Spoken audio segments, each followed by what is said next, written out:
Masih bahkan lebih berkembang saat ini. Oh ya udah.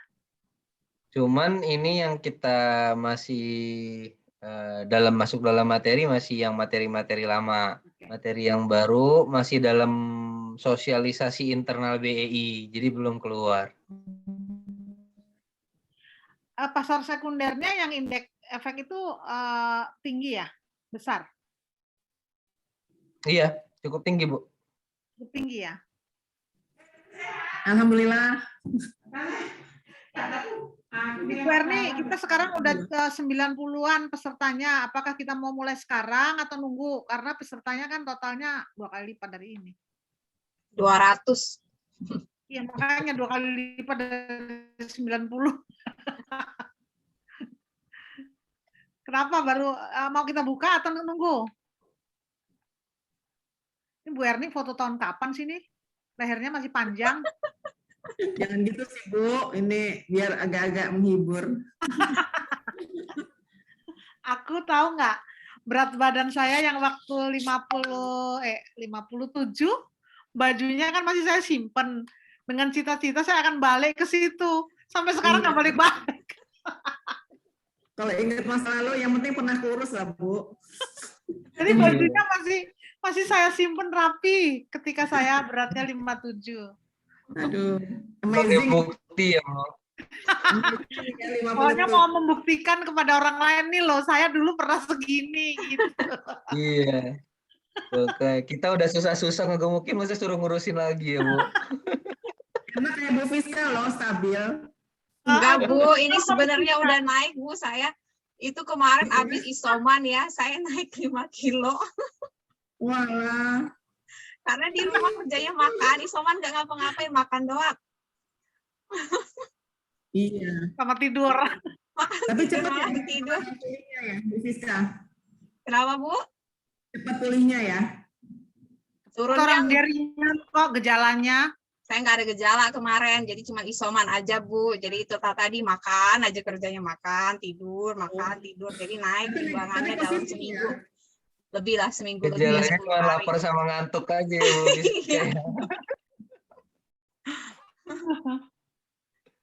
Iya deh, mungkin saya menjaga gawang dulu ya Bu Sri sambil. Kita mulai sekarang atau gimana? Kita nggak menunggu yang ini udah 100-an. Menghargai yang sudah on time aja, Bu. Baik, kita mulai saja. Selamat pagi kepada Pak Fahmi selaku narasumber.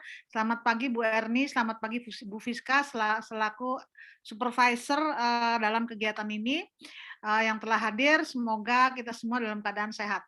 Selamat pagi mahasiswa peserta KMMI. Selamat pagi, Bu. Pagi, semoga kalian sehat-sehat ya. Tabi pun. Ya, Pun. Terima kasih. Baiklah, hari ini materi kita akan diberikan oleh praktisi dari Bursa Efek Indonesia, yaitu Bapak Fahmi Al-Kafi. Jadi topik yang akan dibahas hari ini adalah tentang efek yang diperdagangkan di pasar modal, khususnya indeks efek dan instrumen derivatif.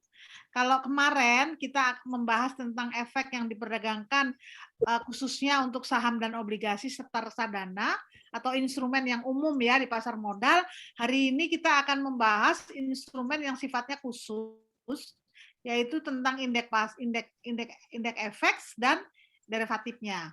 Jadi selaku narasumber yang sudah memang bergelut dalam ke operasional sehari-hari di pasar modal, saya kira lebih memahami dan lebih bisa menjelaskan secara detail tentang pengalaman-pengalamannya dan apa yang terjadi di pasar modal dibandingkan kami yang hanya akademisi gitu. Dengan harapan kita semua ini, Bu Fiska, Bu Erni, Bu Sri, semuanya ini belajar juga bersama-sama dengan kalian.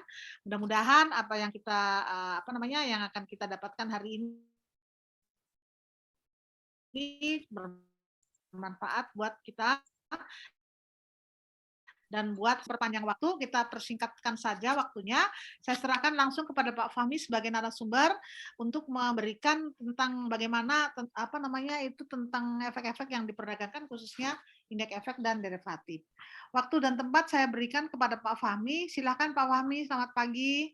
Baik, selamat Pagi. pagi. Terima kasih Bu Sri, Bu Fiska, Bu Erni.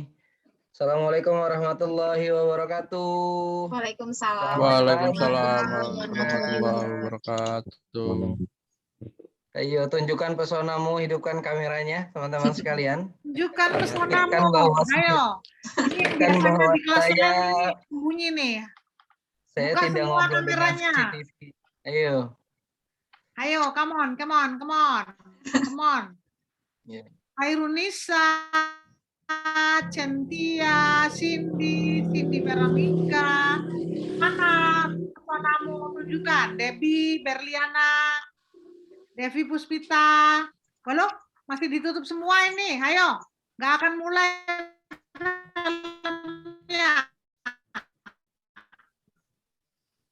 Ayo tuh masa yang dikasih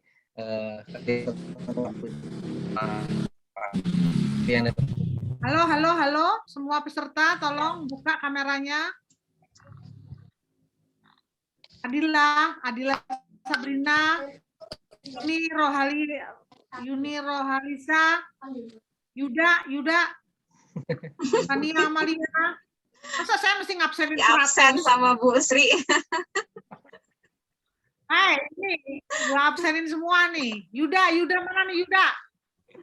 Ini tadi udah 115 ini jadi 104. Masa Berarti kepental ya. kaget kali ya, Kepental kali ya. kaget di absen Bu Sri. Mau aktifin mic malah jadinya pencet lift.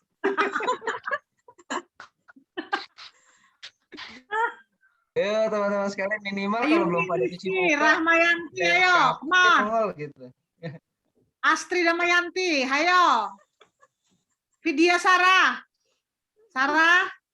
Nah, masa mesti dipanggil sama ini? Loh, tadi Vidya Sarah udah dibuka kameranya, ditutup lagi. Kamu kira saya nggak lihat ya? Iya, ditandain sama Bu Sri. Raffi, saya absen semua. Raffi, Adzaki, M. Kaisar. Dia ini pada kemana ya, dipanggilin diem aja? Buka semua, kalau nggak dibuka nggak mulai-mulai kita. Ayo buka. Sinyal saya kurang memadai untuk on cam karena sinyal saya sedang tidak stabil. Oke, nggak apa-apa ya. Ya udah nggak apa-apa Bu Sri, kita Bismillah Udah lah. lumayan Ya, nih, lumayan. Mudah-mudahan yang hadir hari ini dapat keberkahan, yang Amin. buka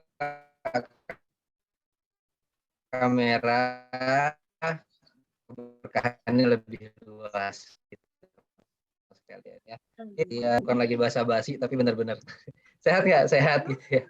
Benar-benar sehat, harus benar-benar sehat. Karena sekarang harta yang paling berharga itu selain keluarga yang sehat gitu. Karena ada yang udah bareng keluarga tapi yang nggak sehat juga jadinya sedih gitu ya. Mudah-mudahan jadi makin sehat. Ditambah asupan hari ini tentang apa sih? Indeks efek dan instrumen derivatif. Nah, jadi di kelas saya, teman-teman sekalian, sekali lagi saya kelasnya bukan kelas ngajar, karena yang ngajar adalah dosen-dosen saya. Di sini ada Bu Swiska, ada Bu Sri, Bu Erni, beliau yang memang punya kredibilitas untuk mengajar. Nah, saya hanya sharing, teman-teman sekalian. Saya pun belajar, gitu ya, belajar menyampaikan karena hari ini disuruh, gitu. Ya udah, mau nggak mau namanya murid itu kalau kita di pondok pesantren itu kalau santri udah disuruh Pak Yai atau Bu Nyai udah nggak bisa ngomong gitu. Jadi kalau udah bisa bilang Mas Fahmi ngajar, ya udah siap Bu, bismillah gitu ya. Teman-teman sekalian, jadi nanti minta maaf kalau misalnya nggak sesuai ekspektasi sih ngajarnya gitu. Nanti dikasih masukannya. Jadi supaya kedepannya saya bisa lebih baik. Oke. Indeks ini apa sih Mas Fahmi? Indeks itu adalah ketika teman-teman datang ke sebuah restoran yang gede banget gitu ya, di negara yang nggak tahu di mana, teman-teman baru nyampe negara, mampir ke restoran gede banget, melihat buku menu, yang pertama kali dilakukan apa? Geleng-geleng. Apa ini nama menunya? Nggak ada yang jelas gitu kan, namanya keren-keren tapi kita nggak tahu ini makanannya apa gitu kan. Mau pesen-pesen nanti disangka semur ayam ternyata semur babi gitu kan, namanya di negara lain ya, karena itu pernah kejadian waktu di Thailand dan lain sebagainya. Jadi ketika indeks ini dibutuhkan untuk apa? Untuk nanya nih, misalnya kita datang, pas pelayan gitu ya, misalnya atau mas ini mas, menu terbaik di perumahan ini, perumahan lagi, di rumah makan ini apa? Ya. Biasanya gitu ya, kalau kita datang ke tempat suatu makanan yang suatu restoran baru, kita nggak tahu nih menunya banyak banget.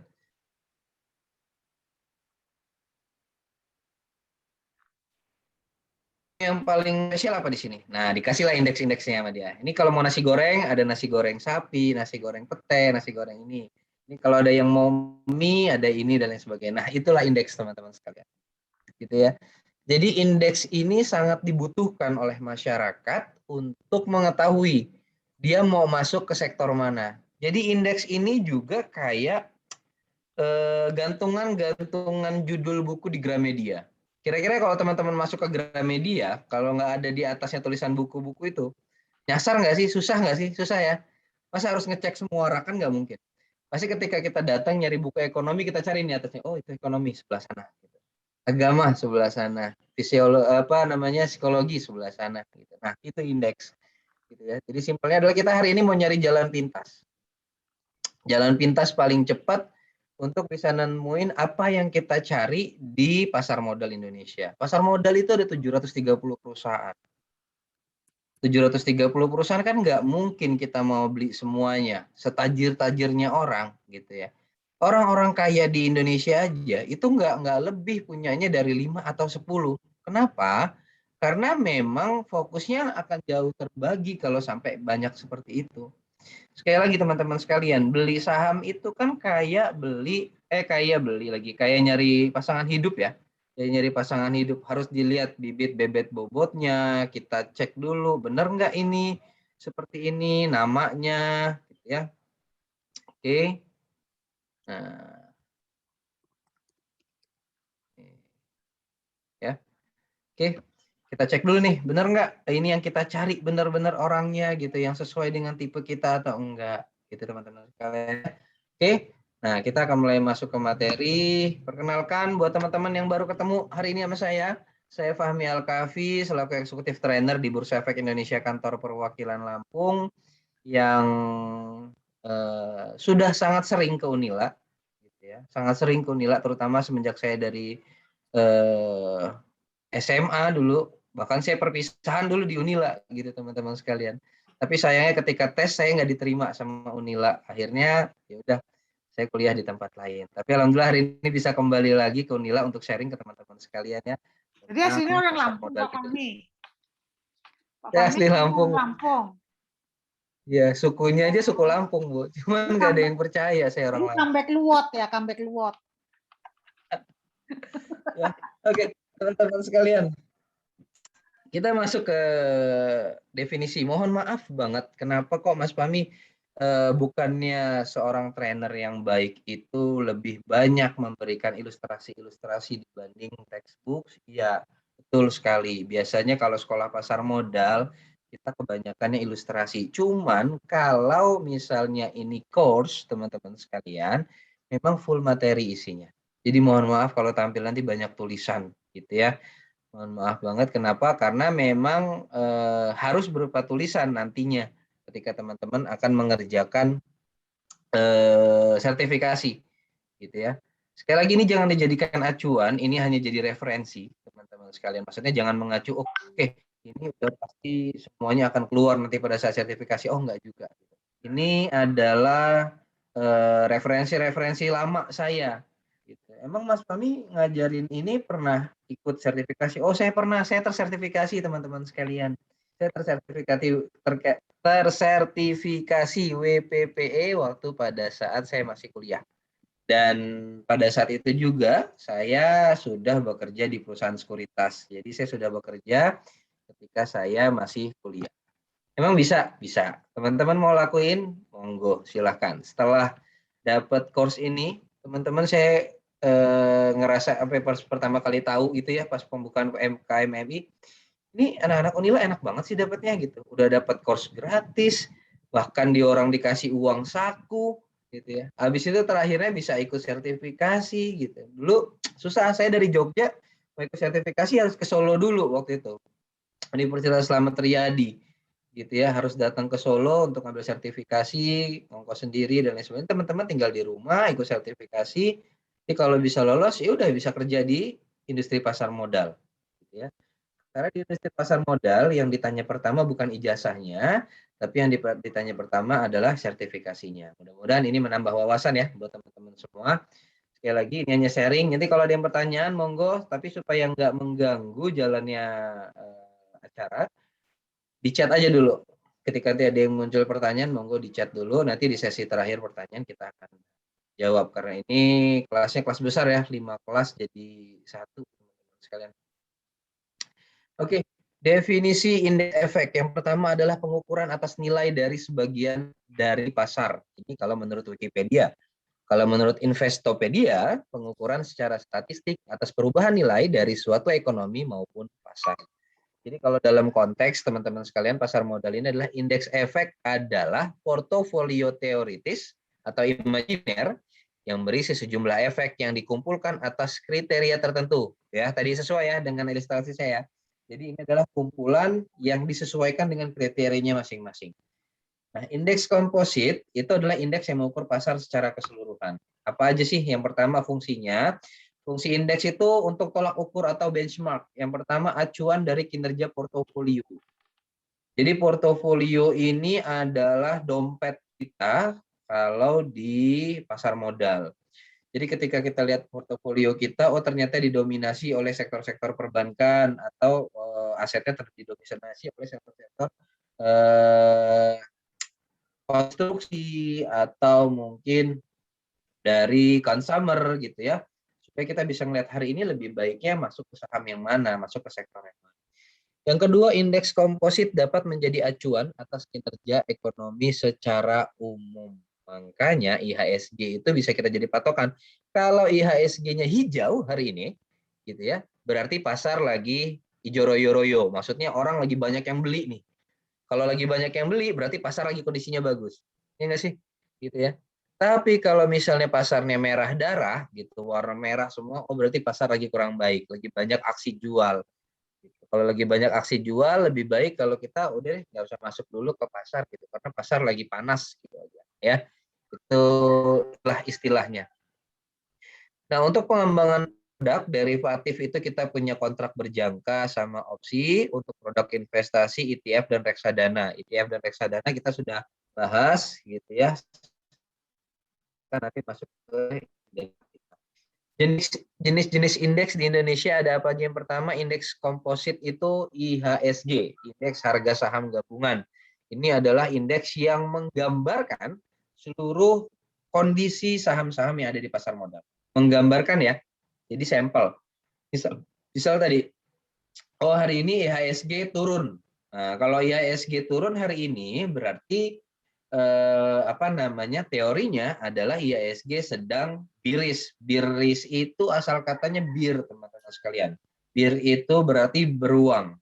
Nah, kenapa digambarkan kalau pasar sedang turun seperti beruang? Karena beruang kalau nyerang itu nyakar ke bawah, jarang nyakar ke atas. Gitu ya. Kecuali yang film di siluman beruang di film Sun Gokong, nah baru. Karena kalau beruang murni itu dia hanya nyakarnya ke bawah, makanya tarikannya ke bawah. Tapi kalau pasar sedang hijau atau kondisinya sedang naik, maka kita sebut itu istilahnya adalah bullish. Asal katanya bull, banteng. Kenapa? Karena banteng itu nyerunduknya dari bawah ke atas. Paham ya? Itu untuk IHSG. Lalu yang kedua ada ISSI, bukan ISIS ya. ISSI, Indeks Saham Syariah Indonesia.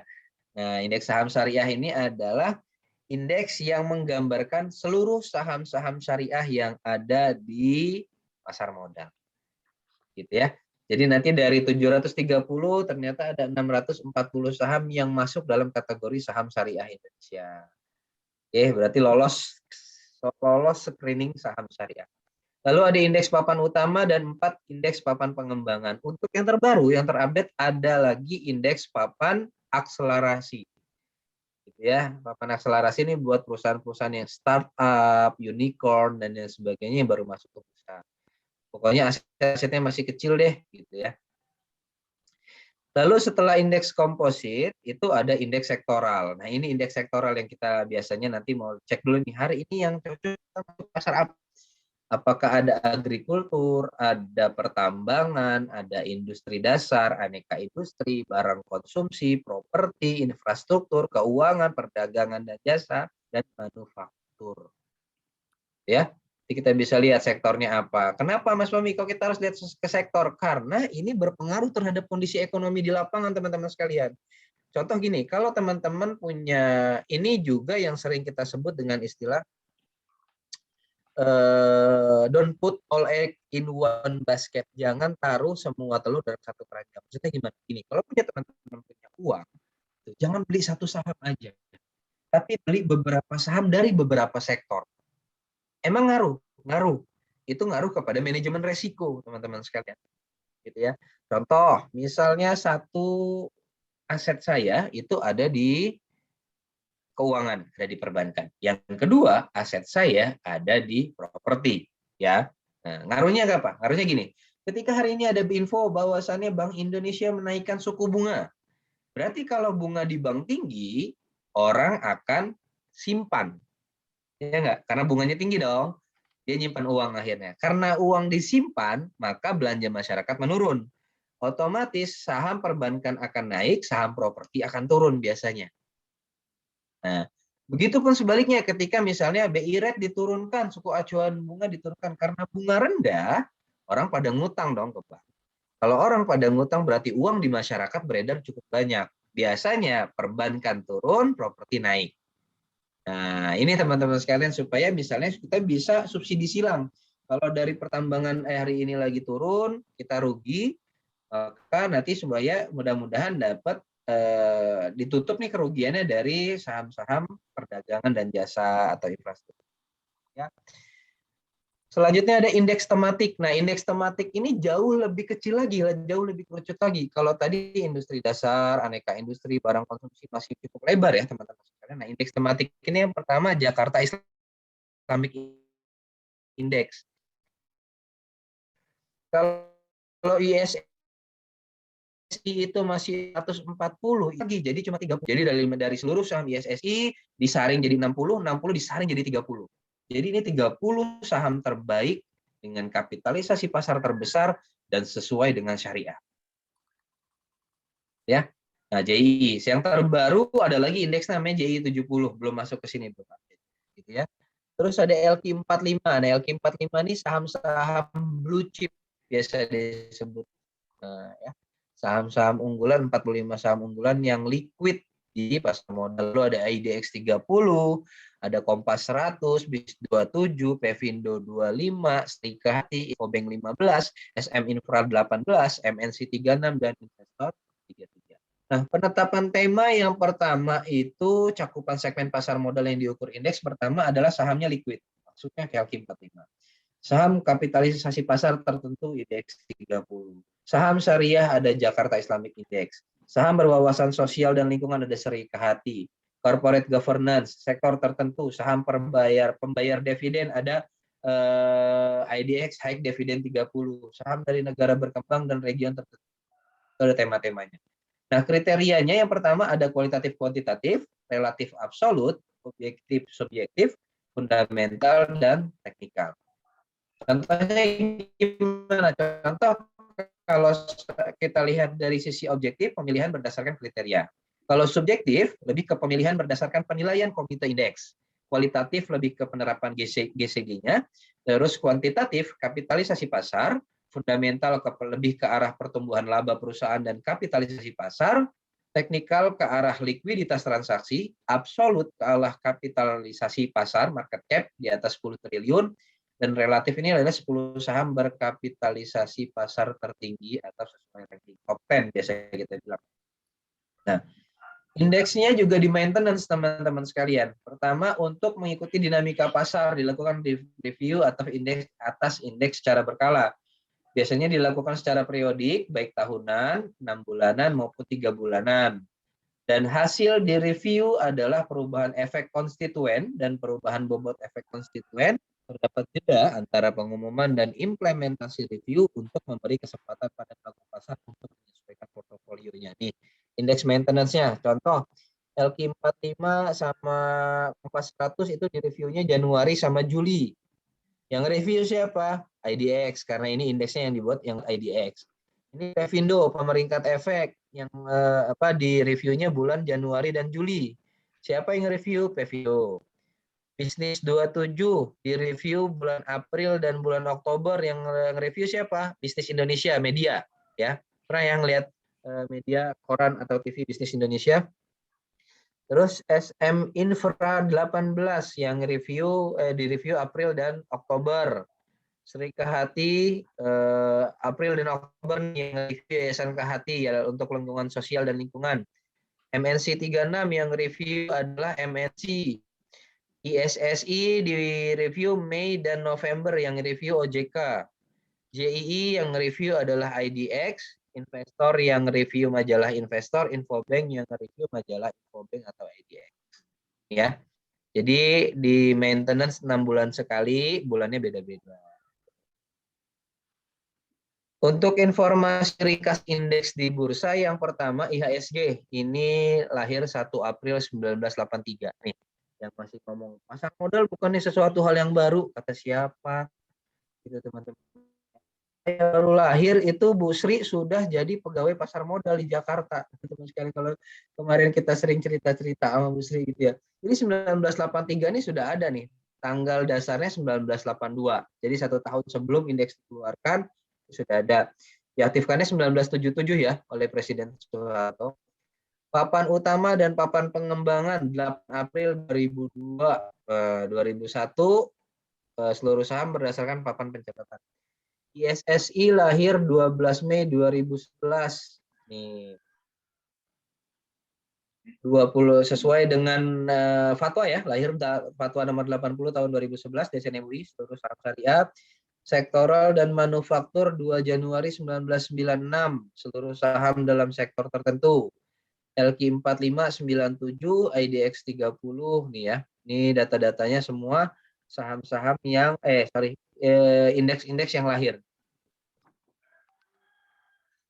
Nah, yang pertama indeks harga saham gabungan. IHSG adalah indeks komposit, namun BEI berwenang mengeluarkan dan atau tidak memasukkan satu atau beberapa perusahaan tercatat dari perhitungan IHSG. Ya, jadi biasanya kita bisa tahu nih, ada beberapa saham yang sedikit bergerak, tapi mempengaruhi pergerakan harga IHSG. Misalnya saham-saham market cap ya, 45. Ketika mereka semua bergerak naik, maka bisa otomatis seluruh saham di IHSG bisa naik. Mengikuti itu, gitu ya. Nah, terus yang kedua, terdapat indeks subkomposit atas 2 papan pencatatan, yaitu papan utama MBX dan papan pengembangan DBX. Jadi ada yang lain yang terbaru adalah papan akselerasi.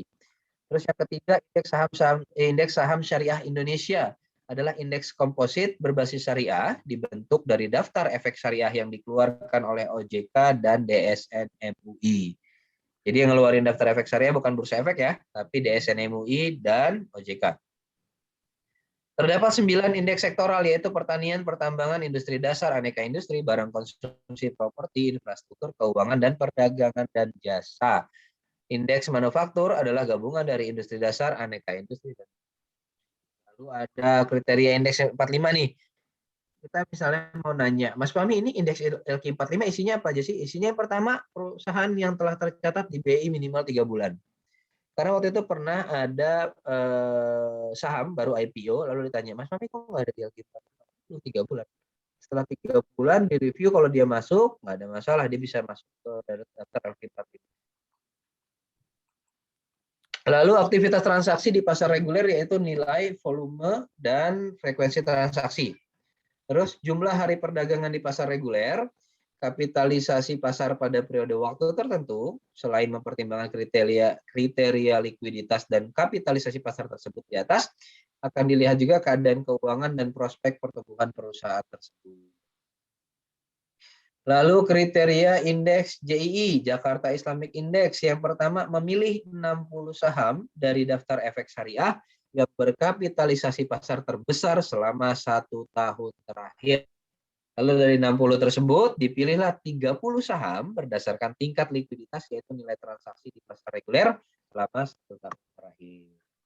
Nah, kriteria saham yang masuk dalam daftar efek syariah adalah pertama, tidak melakukan kegiatan usaha yang mengandung unsur judi, riba, haram, dan merugikan masyarakat. Emang ada? Ada. Saham perbankan nggak masuk. Kenapa? Karena ada unsur riba di dalamnya. Lalu saham-saham kayak MLBI, Delta yang memproduksi minuman keras atau alkohol itu nggak masuk karena haram mutlak ya, Komar. Terus B, tidak melakukan perdagangan yang tidak disertai dengan penyerahan barang atau jasa dan perdagangan dengan penawaran dan permintaan palsu. Jadi kayak short selling, margin itu nggak masuk di dalam daftar efek syariah. Tidak melebihi rasio keuangan sebagai berikut: total utang berbasis riba dan total ekuitas dikurang dari 82%. Yang terbaru adalah kurang dari 45%. Total pendapatan bunga dan pendapatan tidak halal lainnya dibandingkan dengan total pendapatan revenue tidak lebih dari 10%. Ini pendapatan halal ini gimana Mas? Maksudnya nyolong gitu? Bukan ya. Jadi pendapatan tidak halalnya adalah ketika ada perusahaan masih punya deposit, ya deposit lah, punya deposito di bank konvensional, sehingga mereka masih dapat bunga dari sana. Dari itu kita masih kasih kebijakan dari 10%. Lalu kriteria indeks Kompas 100 pertama telah tercatat di BI minimal 3 bulan. Kenapa kok minimal 3 bulan semua Mas? Karena minimal 3 bulan biasanya mereka sudah merilis laporan keuangannya. Ya. Aktivitas transaksi di pasar reguler yaitu nilai, volume, dan frekuensi transaksi, jumlah hari perdagangan, kapitalisasi pasar sebagai saringan terakhir. BI juga mengevaluasi dan mempertimbangkan faktor-faktor fundamental dan pola perdagangan. Nah, kalau untuk bisnis 27 teman-teman sekalian ya, untuk indeks bisnis 27 yang pertama jadi kriteria adalah fundamentalnya. Jadi laba usaha, laba bersih, ROA, ROE, DER, LDR, dan CAR. Ini biasanya nanti teman-teman kalau udah masuk ke ranah skripsi ketemu nih dengan ini. Kalau yang dia nyarinya adalah faktor-faktor yang berkaitan dengan kenaikan harga saham gitu ya. Ini pasti nanti berurusannya dengan ini. Lalu kriteria teknikal atau likuiditas transaksi, nilai, volume, dan frekuensi transaksi, serta jumlah hari transaksi dan kapitalisasi pasar, akuntabilitas dan tata kelola komite indeks tersebut memberikan opini dari sisi akuntabilitas, tata kelola perusahaan yang baik maupun kinerja. Plevindo, kalau Plevindo seleksi awalnya adalah total aset di bawah 1 triliun. Nah, berarti saham-saham di atas 1 triliun nggak masuk di Plevindo, teman-teman sekalian. Lalu memiliki ROE sama atau lebih besar dari rata-rata ROE emiten di Bursa Efek. Opini akuntan publik atas laporan keuangan auditan adalah wajar tanpa pengecualian. Berarti ini perusahaan-perusahaan yang sudah diaudit ya. Lalu telah tercatat di Bursa Efek adalah sekurang-kurangnya 6 bulan. Nah, biasanya audit ya per 6 bulan ya. Ada yang per tahun, bahkan ada yang setahun 3 kali kalau begitu diaudit. Selanjutnya dilakukan pemeringkatan lebih lanjut dengan mempertimbangkan aspek likuiditas dan jumlah saham yang dimiliki oleh publik atau free float. Jadi ini. Lalu untuk indeks Serikati, seleksi awalnya pertama total aset yang mempresentasikan ukuran dari emiten SRI, yakni emiten-emiten yang memiliki total aset di atas 1 triliun berdasarkan laporan keuangan auditan tahunan. Price earning ratio emiten yang termasuk dalam kriteria ini adalah yang memiliki PER positif, berarti di atas 0. Terus free float ratio atau kepemilikan saham publik harus lebih besar dari 10%. Nah, dari seleksi awal dipilih 25 efek dengan mempertimbangkan 6 aspek. Yang pertama lingkungan, komunitas sekitar, tata kelola, hak asasi manusia, perilaku usaha, dan praktek kerja dan perburuan yang baik. Ya, selamat sidang langsung Pak Tigo. Terima kasih Bu. Sama nanti ketemu ya. Ini ada mic-nya yang hidup ya. Dari siapa ini? Oke, terima kasih sudah di-mute. Selanjutnya adalah penyedia indeks. Ada S&P dan Dow Jones, MSCI, FTSE, dan Russell. Nah, kita masuk, itu tadi tentang indeks ya, teman-teman sekalian. Instrumen efek derivatif yang pertama futures. Nah, futures ini sesuai dengan adalah masa depan. Teman-teman sekalian. Jadi kontrak berjangka, suatu perjanjian yang mewajibkan para pihak untuk membeli atau menjual sejumlah underlying pada harga dan dalam waktu tertentu di masa yang kita kontrak nih. Ya. Kontrak berjangka indeks efek LQ45 contohnya adalah janji untuk menjual atau membeli kontrak indeks efek LQ45 dengan penyelesaian di waktu yang akan datang yang mewajibkan setiap pihak untuk memenuhi perjanjian tersebut pada saat jatuh tempo. Nah, manfaatnya apa? Manfaat pertama ini di luar dari saham, obligasi, reksadana dan ETF ya. Jadi ada ini nanti larinya underlying-nya juga tetap ke arah saham atau indeks. Untuk yang futures, underlying-nya adalah indeks ya teman-teman. Underlying itu adalah objeknya nanti. Ya. Jadi kayak apa ya? Contohnya underlying itu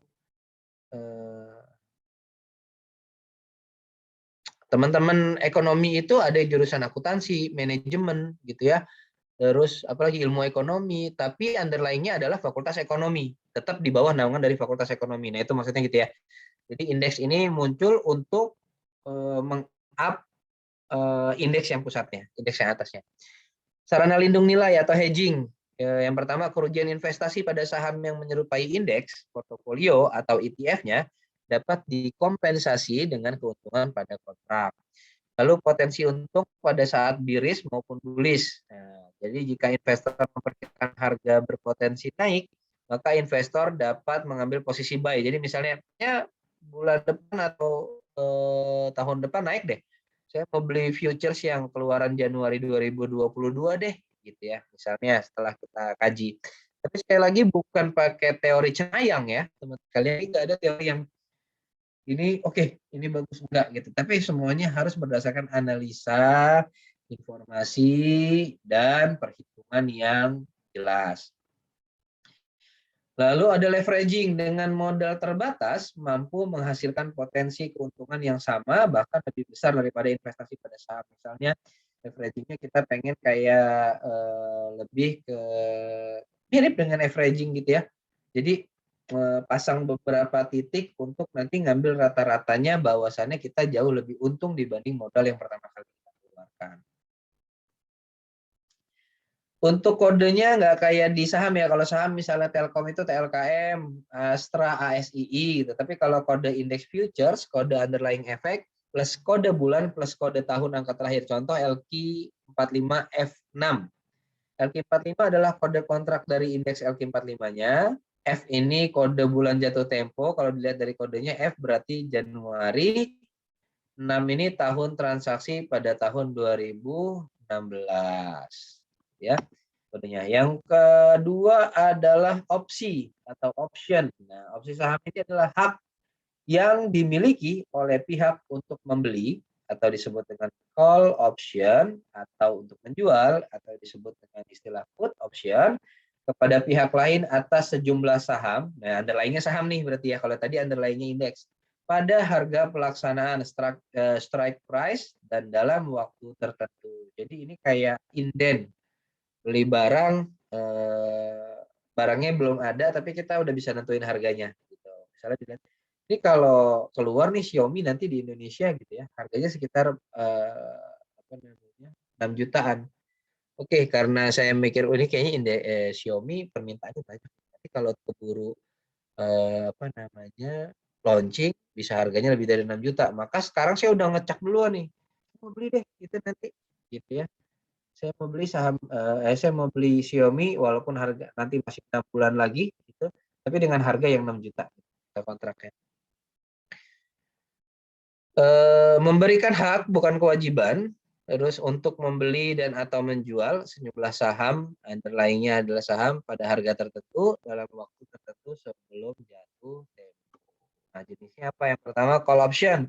Call option itu adalah sebuah kontrak yang memberikan hak kepada pembeli, tetapi bukan kewajiban untuk membeli underlying asetnya, yaitu saham, pada harga tertentu, pada atau sebelum waktu tertentu. Itu untuk call. Untuk put adalah sebuah kontrak yang memberikan hak kepada pembeli, tetapi bukan kewajiban untuk menjual underlying aset pada harga tertentu pada atau sebelum. Nah, kodenya seperti apa? Kode option seperti ini, lebih ribet ya kodenya.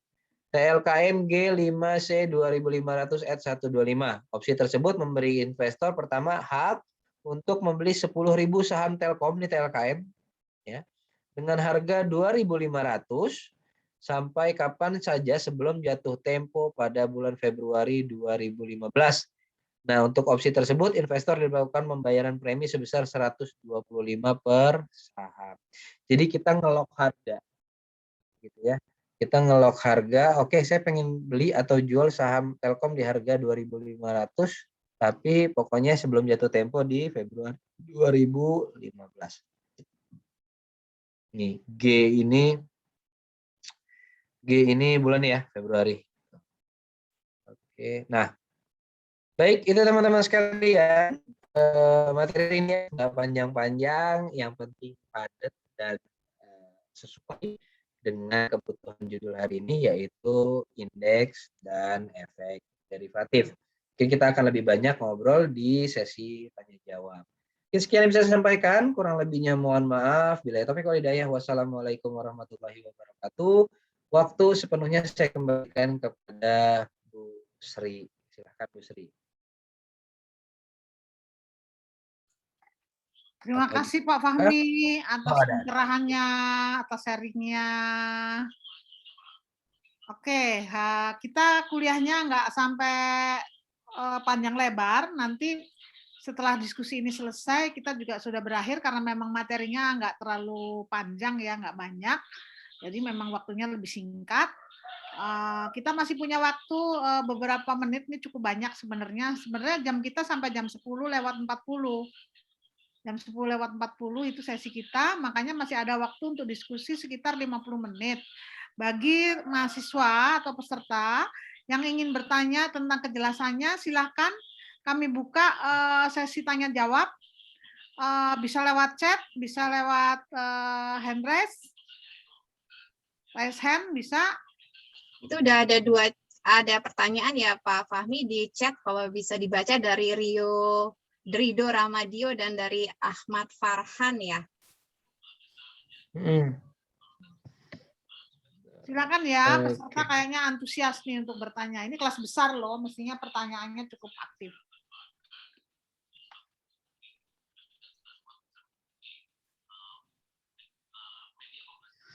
Oke, dari Rido Ramadi. Siapa nih? Ramadio ya. Rido Ramadi. Izin bertanya, apakah bagi seorang investor lebih penting untuk melihat rekam jejak perusahaan atau prospek perusahaan walau fundamentalnya jelek? Oke, Mas Rio. Ini ya. Untuk sekali lagi saya kan tadi bilang memilih saham itu kayak kita memilih pasangan hidup. Jadi bukan cuman masa depannya, tapi sedikit kita juga harus melihat flashback-nya seperti apa.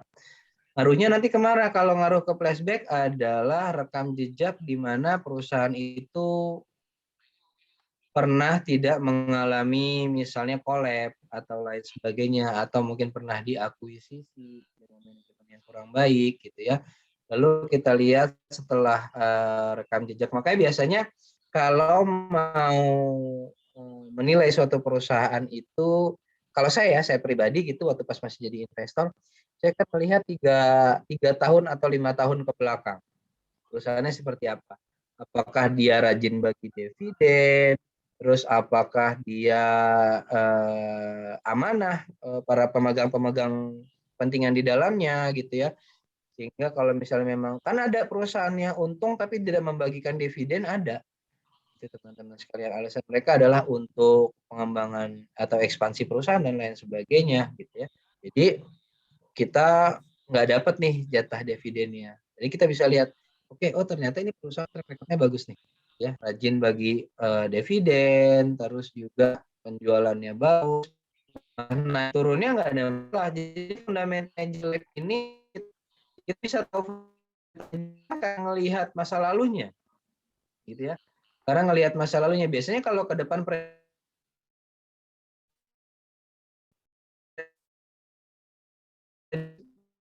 kalau di pasar modal itu kita berkaca pada pola yang sudah dilewati. Makanya ada istilahnya kalau saya kayak kemarin di sesi 1 pengalaman pasar modal, saya ngejelasin tentang perkembangan saham Unilever dari tahun 93 sampai 2000. Padahal saya bahas di 2021. Kenapa? Karena pertama, ada kemungkinan Unilever akan kembali kepada momen tersebut. Walaupun mungkin harganya tidak sama, tapi momennya bisa jadi kembali, yaitu polanya, gitu ya. Nah, ke depannya bisa kita prediksi dari mana? Dari analisa ekonominya. Kayak kemarin deh, beberapa analisa patah ketika krisis terjadi. Ya, di 2020 itu, analisa kita luar biasa, ekonomi maju sampai berapa persen, di atas 7% dan lain sebagainya.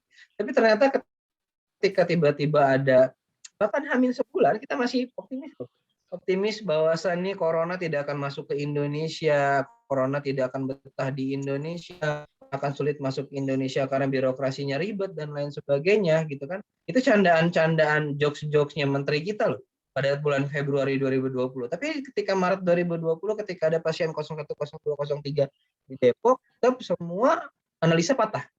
Kenapa? Tiba-tiba krisis. Jadi sekali lagi fundamental itu teknikal untuk mengarah ke arah masa depan itu paling mentok bisa detail atau tepatnya di angka kisaran 60-70%. Itu pun kalau memang sudah handal sekali gitu ya, sudah paham benar dengan pola. Dan itu paling bisa ngefek ke 1 atau 2 saham yang memang dia kenal, Bang. Ya. Kenapa? Karena tadi saham fluktuatif, teman-teman sekalian. Oke, ya. Mudah-mudahan menjawab ya Mas Ridho. Jadi dua-duanya penting, ya. Penting lihat rekam jejak perusahaan itu penting. Jadi tetap ya ketika memilih perusahaan itu beauty contest dulu. Dicek fundamental dan teknikalnya, fundamental untuk melihat masa lalunya, teknikal untuk ngecek masa depan. Oke. Nah, izin bertanya Mas Fahmi, bulan Juni-Juli kemarin BI mulai mengatur ulang pembobotan indeks saham di bursa dengan free float dari puluhan indeks. Cuma 10 yang menggunakan metode free float, ya top 10. Rencana IHSG juga mau dibuat dengan metode free float, bukan lagi berdasarkan kapitalisasi pasar. Rencana kedepannya wacananya akan seperti itu. Karena itu efek pembobotan free float beberapa saham big cap langsung longsor Mas. Jadi atas dasar apa BI mengubah metodologi free float atas semua indeks di bursa ya Mas? Apakah dengan free float ini dapat membantu kinerja ETF atau reksadana oleh MI ya Mas? Betul teman-teman sekalian ya. Jadi niatnya bukan ngelongsorin apa namanya saham-saham big cap ya. Tapi niat kita adalah memperkaya di Bursa Efek Indonesia, terutama reksadana, ETF, rame-ramenya ETF nih. Kebetulan karena lagi rame ETF, longsornya bukan karena ditinggalkan, tapi karena memang sekarang pertama di tahun 2021 sampai Juni itu angka kepercayaan investasi masyarakat lebih banyak ke obligasi. Kira-kira kenapa? Karena jauh lebih tenang di obligasi sebenarnya dengan kondisi pasar saat ini. Ya, saya orang bursa nih. Saya nggak bisa ngomong saham ini bagus, jelek, dan nanti yang berkata itu yang bisa memberikan rekomendasi itu adalah perusahaan sekuritas. Tapi saya bisa bilang ketika misalnya kondisi pasar saat ini sedang tidak stabil gitu. Jadi teman-teman bisa untuk lebih memilih saham return berkaitan dengan indeks. Jadi kita ngambil contoh yang lebih besar gitu ya. Jadi memang sekarang kita lagi banyak nih mau ngeluarin produk kayak ETF nih lagi banyak ya. Kemarin kita baru luncurin buku juga tentang ETF itu mulai dari ETF, terus juga ada yang mau keluar lagi nanti ada yang kemarin baru kita bahas adalah structure warrant, itu juga mau keluar karena di bursa luar negeri udah banyak banget ya. Jadi nanti ke depannya akan seperti apa karena banyak bursa efek ini kita nggak bisa berpatokan dengan hal-hal yang lama, teman-teman sekalian. Perkembangannya cepat banget sehingga bursa harus membuat beberapa kebijakan-kebijakan, harus membuat beberapa aturan-aturan baru yang lagi-lagi kita akan tes dulu ke pasar nih. Ya, kita tes dulu ke pasar seperti apa, kalau kebijakannya oke nggak apa-apa, nanti kita launching. Tapi kalau ternyata rumornya baru dimunculkan, efeknya sudah negatif atau lain sebagainya, nanti dikaji ulang. Kan bursa nggak bisa tiba-tiba langsung munculin produk begitu aja, gitu ya. Tetap nanti harus ada pertimbangan dari OJK dan stakeholder lainnya, gitu ya. Ini masih sekali lagi masih wacana ya, Mas Farhan. Memang sudah masuk pembahasan ini ya. Luar biasa hasanahnya mahasiswa-mahasiswa yang terjun di pasar modal itu, teman-teman sekalian. Dan ini menjadi apa ya? Kebanggaan tersendiri sendiri sih kalau waktu pas saya masih kuliah dulu gitu. Kenapa? Karena biasanya mohon maaf nih Bapak Ibu dosen gitu, mahasiswa ini bisa lebih apa sih? Lebih update mereka gitu, karena mencari sesuatu hal yang baru gitu ya, doyan ngotak-ngatik waktu mereka banyak di depan gadget. Sedangkan Bapak Ibu dosen kan full, ada yang ngajar di sini, tiba-tiba selesai ngajar rapat dan lain sebagainya. Sehingga buat teman-teman mahasiswa lainnya itu sangat-sangat bermanfaat. Gitu. Karena biasanya kalau saya ngerasa terjun di pasar modal itu ngerubah 3 hidup saya. Yang pertama, pola tontonan saya berubah. Jadi nggak nonton. Jujur aja saya nggak pernah nonton. Kalau nggak sengaja lewat gitu nyetir. Nggak pernah nonton sinetron, beneran teman-teman sekalian. Nggak pernah nonton sinetron. Jadi cuma tahu yang kayak Ikatan Cinta, dari obrolan orang-orang aja yang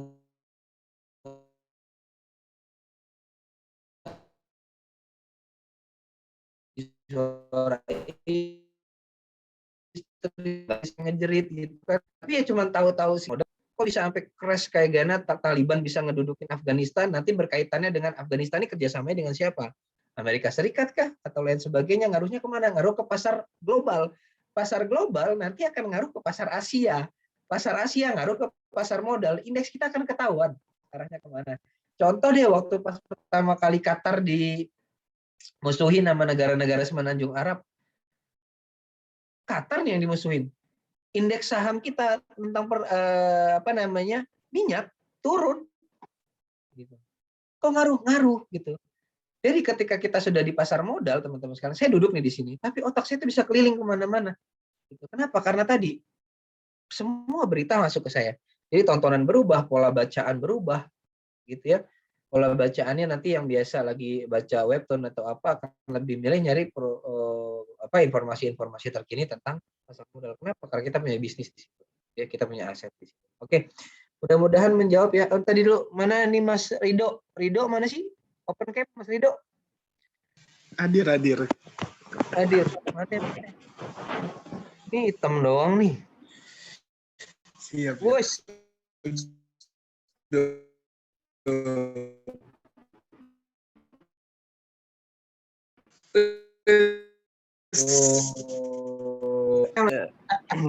Rido masih tidur ya, Rido ya. Farhan nih. Ini nih 2 penanyanya ini Pak Fahmi, Rido sama Farhan. Iya nih. Dua-duanya off cam lagi. Farhan. Lagi di luar, Mas.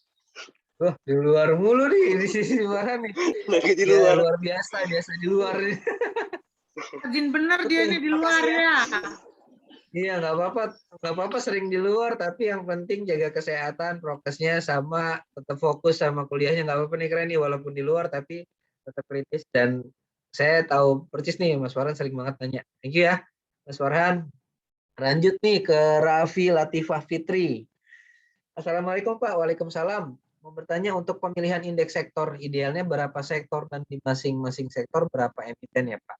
Agar kita tetap bisa fokus dalam memantau perkembangan saham yang kita miliki. Terima kasih Pak. Oke, terima kasih Mbak Raffi. Mbak Raffi ya? Raffi Latifah Fitri pertanyaannya. Pertama, idealnya berapa sektor? Idealnya kalau saya newbie, saya 2. Istilahnya kalau baru pertama kenal cinta itu pacaran 2 orang dulu deh. Gitu. Biar gak ribet gitu ya. Nanya jadiin pilihan gitu. Kenapa? Misalnya kayak tadi yang paling simpel, sektor pertama, sektor perbankan sama sektor properti. Kenapa? Karena ngaruh. Atau sektor perbankan, sektor perbankan sama sektor good consumer, gitu ya, atau consumer sama telekomunikasi gitu. Kenapa? Satu, supaya kita benar-benar kenal, gitu ya. Kita benar-benar kenal, nggak apa-apa, nggak punya semuanya gitu, dalam artian nggak langsung malah nanti pusing, makanya 2 aja dulu. Gitu. Tadi dari setiap sektor berapa? Dari setiap sektor 2 atau 3 deh maksimal. Ya, dari setiap sektor 2 atau 3 maksimal, nanti kita lihat. Dan kenapa kok harus 2 atau 3? Supaya teman-teman bisa compare di fundamental teknikal ya teman-teman sekalian. Itu ada nama istilah kita kalau di para investor saham itu nyebut saham itu murah atau mahal bukan dari harganya, tapi dari pernya, price earning ratio. Kalau pernya murah, gitu, berarti ini perusahaan bagus untuk kita beli. Gitu. Nah, untuk menilai pernya murah atau mahal, itu nggak bisa dibandingkan dengan perusahaan dari sektor lain. Jadi jangan coba-coba ngebandingin pernya Unilever sama pernya Wika. Kan beda, yang satu jual beton, yang satu jual sabun.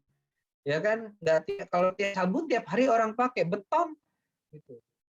Hanya ada kalau ketika pembangunan tol dan lain sebagainya gitu ya.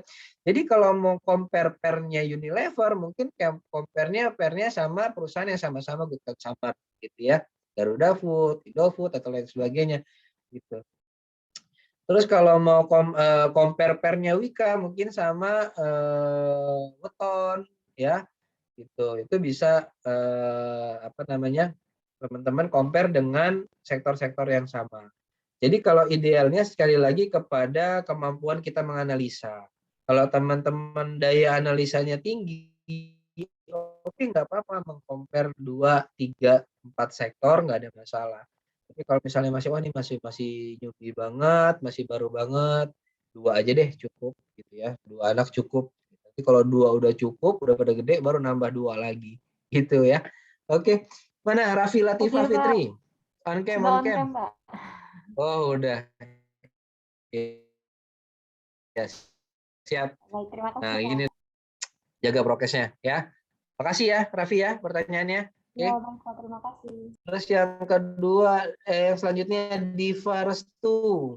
Izin bertanya Pak, apakah indeks dapat jadi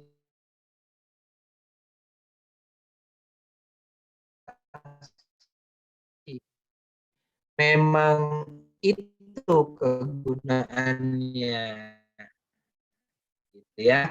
Mana Diva? Diva on cam ya, tuh kan. Kalau nggak on cam saya manggil Mbak tadi, karena di sini Diva Restu prep gitu doang. Kalau ini, nah ini kan mencari Mas Diva ya. Jadi apakah indeks dapat menjadikan acuan? Indeks biasanya memang indeks dibuat sebagai untuk acuan. Jadi ya. Jadi untuk acuannya memang dari indeks, teman-teman. Sekarang kalau mau screening misalnya bagusnya hari ini masuk apa ya gitu. Nah, kita lihat indeksnya. Di laporannya bursa atau di website bursa itu ada indeks yang misalnya oh hari ini yang hijau indeksnya ABC nih, Serika Hatika atau indeksnya LQ45 atau indeksnya JI. Nah, ketika lihat indeksnya hijau, teman-teman bisa ngambil saham dari indeks-indeks itu. Misalnya indeksnya JI yang hijau, ya udah cari saham-saham yang ada di JI aja. Kenapa? Karena itu patokannya gitu ya. Misal kayak misalnya mau apa ya? Kalau di Lampung itu mau jajan gitu ya. Mau jajan kan nggak mungkin ke misalnya ke mana? Ke depan ITERA gitu. Kan kosong nggak ada jajanan. Tapi kalau kita mau jajan pasti milihnya kalau nggak PKOR, tinggal gitu ya, Gelail agak susah lagi sekarang lagi di PPKM ya. Kalau mana pakai kawat duri lagi. Jadi karena ya screeningnya ya. Kita cari saham yang sesuai kalau misalnya lebih mudah lewat indeksnya. Jadi kalau indeksnya lagi hijau-hijau ya udah masuk aja ke indeksnya. Oke, terjawab nggak Mas Diva? Jawab, Pak. Makasih, Pak. Siap, oke, makasih. Baik, selanjutnya ada yang mau bertanya on cam langsung nggak apa-apa loh kalau nggak mau misalnya nggak mau ngechat gitu, malas ketik Mas gitu, lemes jarinya. Ketik langsung on cam aja ngobrol gitu. Nah ini nih, lah deh. Rido. Ini Rido nih, sarapannya banyak nih dia nih. Tanya terus nih, nggak apa-apa. Izin bertanya lagi, apakah untuk ARA dan ARB akan kembali simetris? Karena menurut saya dengan kebijakan asimetris ini, banyak yang menganggap risk atau reward sehingga banyak yang berspekulasi. Oke, kalian ya. Ini pertanyaannya ARA dan ARB apakah akan kembali simetris? Kebijakan asimetris ini diambil sebenarnya karena melihat kondisi pandemi sekarang saat ini. Dan kondisi pandemi yang belum pasti sampai kapan selesainya, gitu ya. Karena kalau kita mau lihat ARA dan ARB-nya simetris lagi, itu agak sulit untuk sedangkan kondisi saat ini. Makanya memang sih lebih banyak yang berspekulasi untuk di pasar modal. Makanya kalau dilihat dari data terbaru kami yang bisa saya ngisi yang kemarin nih di awal KMI perkenalan di 2 kelas itu, di data saya di bulan Februari itu nomor 1 masih saham tuh return tertinggi. Tapi per Juni 2021 saham kegeser naik obligasi.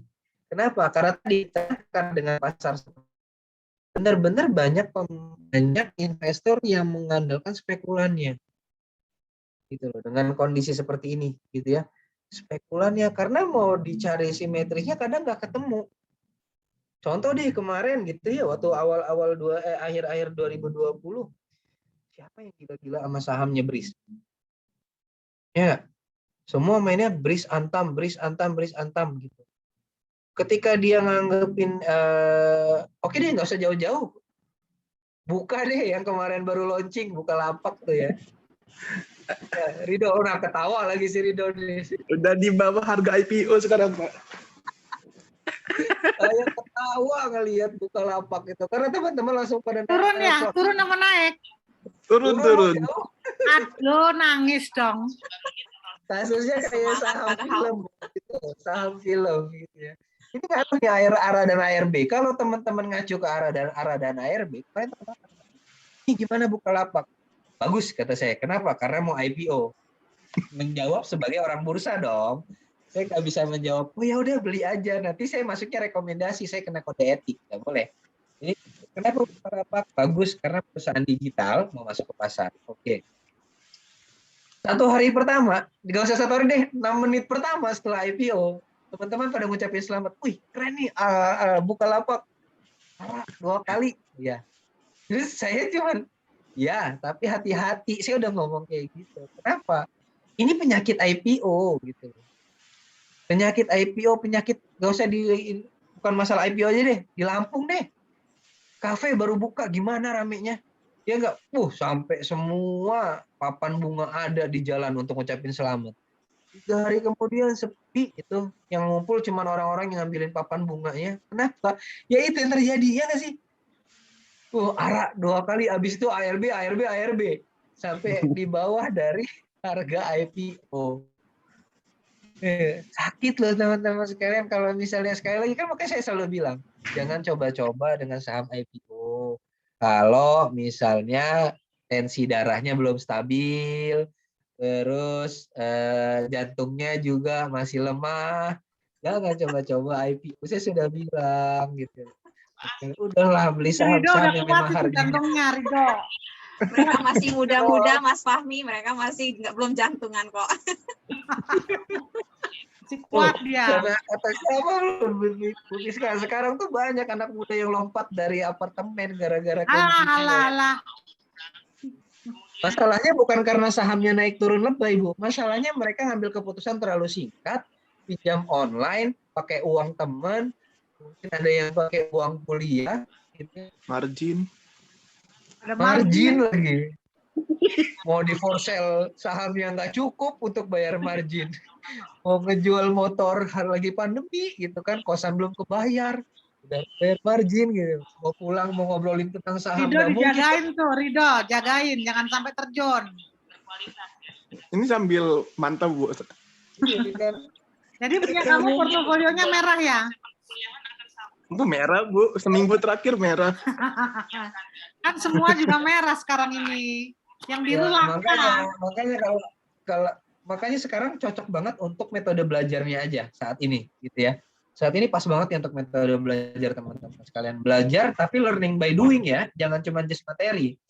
Teman-teman langsung terjun. Jadi bisa ngerasain nih kayak Rido. Wah, ngerasain ini ARA 2 kali lipat, habis itu ARB 3 kali lipat. Ini kayak naik ke Semeru. Naik 2 langkah, turunnya 3 langkah karena pasir semua. Gitu teman-teman sekalian ya. Jadi kalau ditanya tentang kebijakan-kebijakan saat ini, inilah kebijakan BI yang dibuat untuk menstabilkan pasar dengan kondisi yang tidak stabil. Bayangin. Kita suruh nyetabilin kondisi yang tidak stabil kan sulit. Di mata investor ini benar-benar ini apa sih kebijakan bursa nggak jelas banget gitu. Nah kami dari atas nih lebih bingung gitu. Kami yang dari atasnya lebih bingung untuk buat kebijakan gimana supaya kebijakan ini kalau ngikutin kebijakan kesukaan investor pasar yang hancur. Ya nggak? Kenapa? Karena investor dominan saat ini kan investor besar. Investor kecil Rido deh, kayak kemarin Do. Misalnya Rido masuk Bukalapak, berapa masuknya? Jutaan kan paling? Gitu ya. Apa mulai MM-an? Kan enggak. Ketika Rido masuk jutaan, yang masuk yang lain triliunan, kegeser. Ya enggak? Ini jangan-jangan bandarmologi. Ini bukan bandarmologi. Ini natural seperti itu, teman-teman sekalian. Gitu ya. Coba lihat saham-saham yang lain, Unilever deh gitu modelnya, Telkom yang lain, naik turun nggak? Naik turun. Tapi investornya nggak jerit nggak? Enggak. Kenapa? Stabil, mereka tahu, oh ini memang lagi wajarnya turun. Nanti juga naik lagi. Coba kalau kayak ini kasusnya, sama kayak tragedi film, ya nggak? Saham film pertama kali, saham film meluncur di bursa. Semua orang ini saham film pertama nih, habis itu apa? ARB. Haki aja terus, hantam kiri terus. Ya, HK cuma 2 kali hantam kiri mulu gitu kan. Ini kan yang makanya kita selalu bilang teman-teman sekalian ini bukan tempat main gitu loh. Nggak ada istilah main saham. Ketika teman-teman bermain-main, teman-teman memang ngerasa dipermainkan nantinya. Gitu loh. Ketika wah, ini kayaknya bagus nih, ini kayaknya bagus nih gitu. Berdasarkan kayaknya cenayang-cenayang nggak bisa gitu. Saya semakin sekarang gitu setelah ada di bursa semakin mengerti oh memang ini adalah permainan dalam artian permainan itu tricky-nya ya. Tricky dalam resiko. Ketika teman-teman tidak belajar dengan baik, tidak punya fundamental yang kuat, gampang banget kegoyang resikonya. Misalnya sekarang Rido nih, misalnya Rido bukan anak KSPM misalnya. Cuman gara-gara tahu dari Instagram aja. Kena dampak kemarin Bukalapak, pasti shock saya yakin. Buat dia status gede-gede di WhatsApp-nya. Gara-gara investasi saham, saya sakit hati gitu misalnya ya. Kenapa? Karena tadi fundamental dari mentalnya dia, bukan fundamental sahamnya, mentalnya si investor nggak kuat dulu. Gitu ya. Makanya kita selalu Mas Fahmi, kok sahamnya ngasihnya yang LQ45 terus sih? Itu yang fundamentalnya bagus. Kayak beli perumahan yang mahal sekalian nggak apa-apa, tapi bukan cuma mahal di harga, tapi mahal juga dari segi fundamentalnya karena misalnya tempatnya bagus, strategis dan lain sebagainya, gitu ya. Itu ya Daya. Jadi kebijakan asimetris ini memang lebih banyak risk dan reward-nya ke arah spekulan. Kenapa? Karena kondisi pasar saat ini yang masuk banyakkan spekulan. Kita bisa lihat seperti itu ya. Yang masuk saat ini lebih banyak yang masuk spekulan. Kenapa? Karena memang kondisi pasar yang nggak stabil. Kayak teman-teman, memang nanti setelah ini akan muncul investor-investor handal. Kenapa? Karena kan pelaut hebat itu lahir dari laut yang ganas ya. Jadi bukan dari empang gitu, nggak ada. Kan kalau dari pelaut hebat tuh dia sudah naklukin samudra dan lain sebagainya, tapi bisa kembali ke daratan dengan baik gitu. Apakah salah Mas ketika kita nyubi masuk ke kondisi sekarang? Enggak salah. Yang salah itu nanti ketika teman-teman kalah lalu nyalahin gitu ya.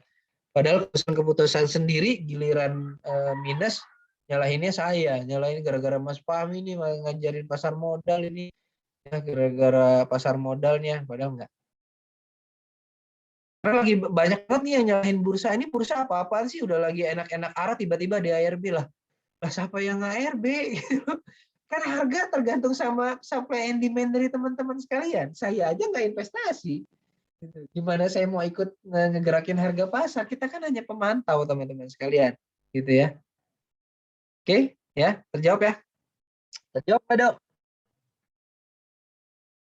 Terjawab, Mas. Oke. Cuman Hati-hati ya kalau Dok ya.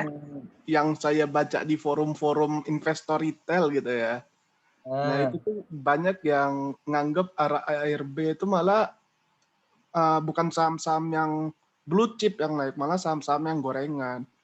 Jadi IHSG kita ini susah untuk tembus dari angka 6.000. untuk saat ini iya Dok. Iya. Itu kan 2 tahun terakhir nih. Ya nggak? Cobalah Iya, dicek. 2 apalagi tahun terakhir itu 2 tahun terakhir 2020 2021 tuh banyaknya di situ. iya. Karena yang santai, yang investor besarnya dia pindah, uangnya dipindahin, nggak lagi masuk di saham, ada yang masuk ke obligasi, ada yang masuk ke properti. Ya. Jadi memang untuk kondisi-kondisi krisis seperti ini sama seperti bubble tahun 9798 deh. Ya, teman-teman baca deh informasi pasar modal tentang 9798. Itu bukan karena pasar kita loh yang drop, karena pasar Amerika, ya. Di The Big Short nama filmnya, teman-teman sekalian, yang main itu yang jadi Batman tuh, teman-teman ya. Kalau mau nonton filmnya, itu kejadian tahun 9798 tuh gitu ya, bubble ekonomi di Amerika, dampaknya ke pasar modal Indonesia. Kenapa? Karena mayoritas pada saat itu investor adalah dari luar. Ketika negaranya kolab, maka dia akan narik dana-dana mereka yang di negara luar. Kalau dananya ketarik kolab gitu ya dari Indonesia, mereka kan nggak mungkin bawa uang rupiah ke negaranya, pasti ditukar ke dolar. Kalau banyak yang beli dolar, banyak yang jual rupiah, rupiah sangat berdampak. Dolar naik, rupiah anjlok. Gitu. Jadi maksudnya ke sana, gitu ya.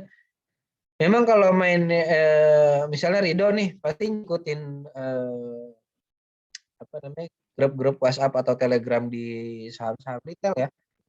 Jadi otomatis saham retail akan ngerasa ini sangat dirugikan sekali dengan adanya kebijakan asimetris ARA dan ARB. Gitu. Tapi kalau nggak dibuat gini, coba bayangin kalau kemarin kita nggak buat kebijakan ARB seperti ini. Bisa ambruk dari awal pandemi kita. Nggak bisa comeback sampai Desember 2020, kan kita comeback ke 6.000 lagi. Dari 3.000.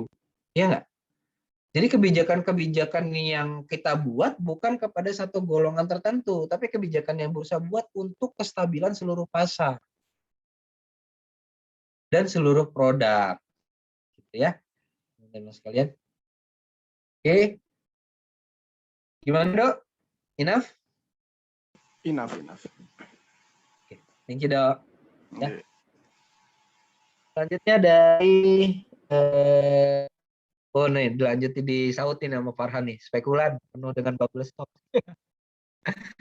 Ya lagi musim boba soalnya, jadi pada beli boba aja, boba saham ya. Giliran ketelen aja kaget. Ahmad Nurholis izin bertanya Pak, apakah indeks pada bursa internasional terhadap indeks bursa Indonesia berpengaruh signifikan dan dapat dijadikan salah satu acuan untuk melakukan investasi pada pasar modal Indonesia? Ya, jawabannya benar sekali Ahmad Nurholis. Ya, sangat berpengaruh. Ya, sangat berpengaruh. Kenapa demikian? Karena sekali lagi kita ini bukan pasar individu. Pasar kita ini berpengaruh, kita lokal berpengaruh terhadap ASEAN, ASEAN Asia, nanti Asia ngaruh lagi kepada global. Makanya kalau misalnya pas lagi saya live Instagram, biasanya saya bacakan dulu adalah kondisi pasar secara global. Kenapa? Karena kondisi pasar secara global akan berdampak. Misalnya The Fed ngasih keputusan apa nih? The Fed ini yang kalau udah The Fed bersabda biasanya pasar besok akan berubah ke arah mana, lihat sabdanya dia nih gitu ya. The Fed ini adalah panutannya untuk di acuan pasar modal gitu ya. Kalau The Fed udah bilang demikian, nanti kita lihat apa namanya respon dari bursa Asia. Jadi bursa Asia akan ngaruh kepada pasar Indonesia gitu ya. Pertama, pasar modal kita ini pasar bebas teman-teman sekalian. investor kita itu 40% masih dari luar, masih dari asing. Beberapa kali IHSG kita goyah karena asing tarik dana, gitu ya. Jadi ketika pasar lain sedang tidak bagus, maka tidak menutup kemungkinan mereka akan ngambil taking profit dari pasar yang bagus. Kalau taking profit dari pasar Indonesia, ya berarti kan ada penarikan dari pasar kita, otomatis IHSG akan berpengaruh, ya. Jadi makanya selalu baca berita-berita dari saham dari pasar luar negeri juga, gitu ya. Sebentar, dulu ada nggak ya? Oh iya, kasusnya waktu pas Elon Musk deh. Elon Musk mau bikin pabrik Tesla, ya. Pabrik Tesla kandidatnya ada 2, India sama Indonesia. Waktu hanya ditentukan kandidat, saham-saham Antam, nikel, dan lain sebagainya naik. Ini baru penentuan kandidat nih, belum dipilih. Naik loh hari itu. Setelah ditentukan kandidat, ternyata yang terpilih India, pasarnya lebih pas. Habis itu apa? Drop. Walaupun dibilang katanya cadangan nikel kita jauh lebih tinggi dan lain sebagainya. Ya bukan masalah cadangan. Kalau cadangannya banyak, pasarnya nggak siap. Ya nggak, teman-teman udah ada yang pakai mobil SMK atau pernah lihat di Lampung? Belum kan? Ya nggak sih? Lebih banyak yang udah ngelihat Tesla kan kalau udah masuk ke Terminal 3 di bandara gitu ya, mobil listriknya. Gitu. Ya. Jadi memang ini sangat berpengaruh. Vaksin. Ketika vaksin mau dibuat gitu. KF dan KLBF naik duluan. Vaksinnya belum ada nih. Respon pasarnya. Berarti kan sangat berpengaruh.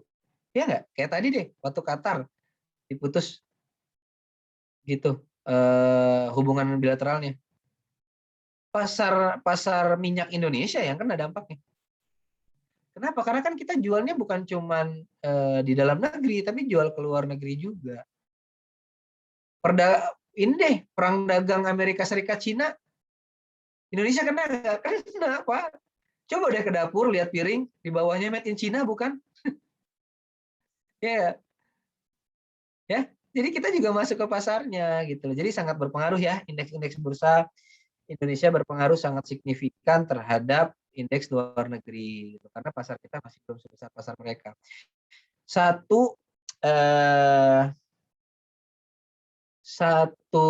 IHSG kita nih, satu pasar kita yang market cap-nya 7.000 triliun, itu mungkin nggak akan sebanding dengan 2 emiten di perusahaan besar di Amerika.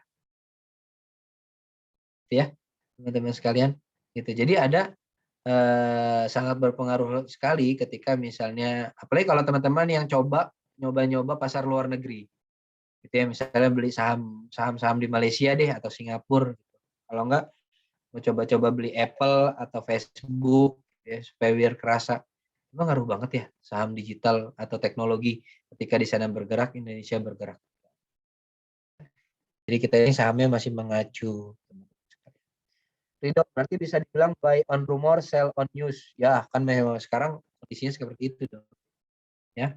Sekarang kondisinya masih seperti itu. Jadi bukan pasar modal dibuat seperti itu, tapi kondisi. Pasar modal ini kan ada, kalau teman-teman saya kemarin waktu pas skripsi itu ngambil judul adalah pengaruh faktor internal dan eksternal terhadap harga saham gitu. Ketika dilihat banyak sekali faktor eksternalnya gitu loh. Internal memang kuat, tapi faktor eksternal cukup banyak gitu. Bahkan faktor-faktor yang mengaruhi di perbankan gitu bisa berdampak ke kita juga, ke pasar modal gitu ya. Jadi saya sebelumnya saya sangat meremehkan ekonomi, teman-teman sekalian. Kenapa? Karena saya anak IPA. Ngeremehkannya gimana? Ngeremehkannya karena saya cuma pelajaran ekonomi 2 jam selama seminggu, itu pun kalau gurunya masuk. Kalau nggak masuk berarti saya nggak dapat pelajaran ekonomi. Tapi ketika saya kuliah di ekonomi, saya jadi terkesima dengan hasanah keilmuan ekonomi, teman-teman sekalian. Kalau ditanya yang paling cepat bergerak itu pertumbuhan ilmu ekonomi ya. Ilmu ekonomi itu paling cepat bergerak dan paling cepat update. Gitu. Kenapa? Karena berbicara tentang pertanian dan ekonomi, berbicara tentang kehidupan kalau kata Bung Karno. Gitu ya. Berbicara tentang pertanian dan ekonomi, jadi kalau kita lihat ini dari satu sektor ya, baru pasar modal nih kita ngobrol nih. Yang tadinya kita baru selesai 9 ini udah mau 9, udah 10.30 nih, nggak kerasa kita ngobrol gitu ya. Udah mau 10.30 kita baru ngabisin beberapa tema dari sektor pasar modal. Gimana kalau nanti temanya lebih besar kaitannya? Ya. Oke, ini makasih banget nih teman-teman sekalian. Ya, kelasnya aktif banget, keren banget. Kalau masih ada yang bertanya, monggo silakan.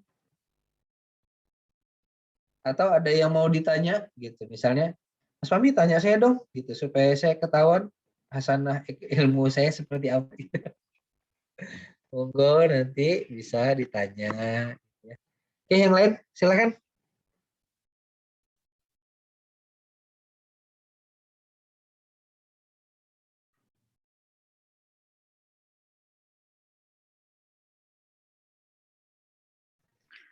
Ayo, mana ini?